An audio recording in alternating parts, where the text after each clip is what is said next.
Terminator is an interesting franchise in that it hasn't had a good movie since 1991. That's kind of a bad streak to have when you've had 3 movies since then, all of which have been disappointments, and now another sequel is coming out this year, which will really push the limits of this tired series. I'm a huge fan of the first Terminator, and the second one is an obvious action masterpiece that, for me, almost lives up to the first movie's perfection. With the T-1000 and the finality of Judgment Day's ending, you'd think that there wasn't really much left to go with this franchise. Terminator 3 rewrote the finale and found a way to continue the story, which turned that movie into a boring waste of time. Terminator Salvation does what fans were probably looking more forward to, which was the war itself. I mean, how many times can they send a Terminator back in time to kill John Connor? It starts to write themselves into a corner. We were given this idea of what the future would look like and how the machines would take over, and Salvation gives us a glimpse of that. We have Christian Bale as John Connor and Sam Worthington as Marcus Wright.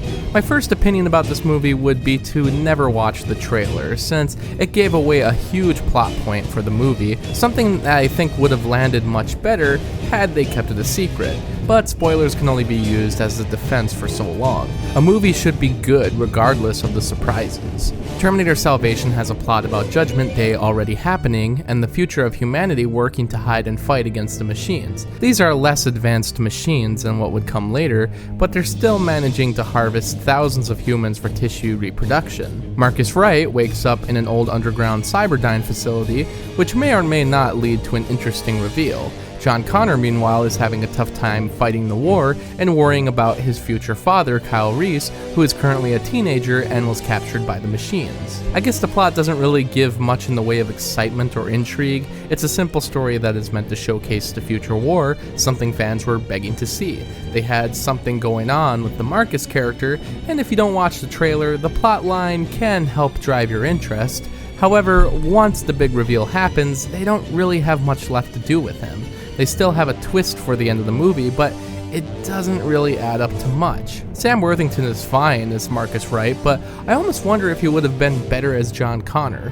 Bale's Connor is rough and stern, which is supposed to be expected from a character who is set in this kind of futuristic war, but he doesn't really fit in tone with the previous interpretations of the character. Even if the effects of war started to hit him, I still don't really see this kid from Terminator 2 becoming this guy. I think he's just a bit too mean and hopeless in the role, and lacks the humanity that had been there with Edward Furlong or Nick Stahl. Bale's delivering a good performance, but for the wrong character. I do enjoy Anton Yelkin's limited screen time as Kyle Reese.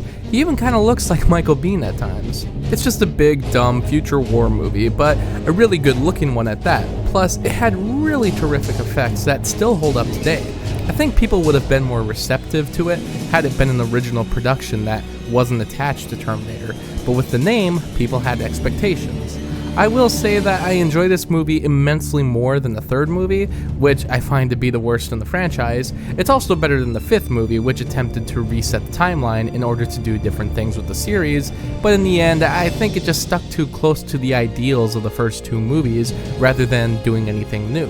But the beginning of the fifth movie seemed to be the kind of direction Salvation wanted to go in. This was supposed to start a trilogy about the war against the machines. I just think it's tough to take a completely different trajectory for a group of films with common elements loved by the fans. Salvation doesn't contain Arnold, it doesn't have time travel, or an advanced villain.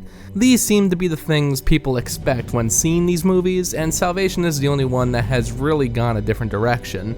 But with that, it just becomes a simple futuristic war movie, which has also been done multiple times in the past. At this point, I question if the Terminator films have anything left to offer. The 6 movies trailer didn't do much to impress me, and given that they've done 3 different entries since 1991, all with different creators, studios, and narrative directions, I just don't know if this is worth it.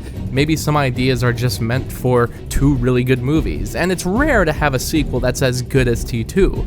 I enjoy Salvation for what it is, but it's certainly nothing that's memorable. I think the on-set rant from Christian Bale was probably the best thing to come out of this production. It's far more quotable than what this movie has to offer.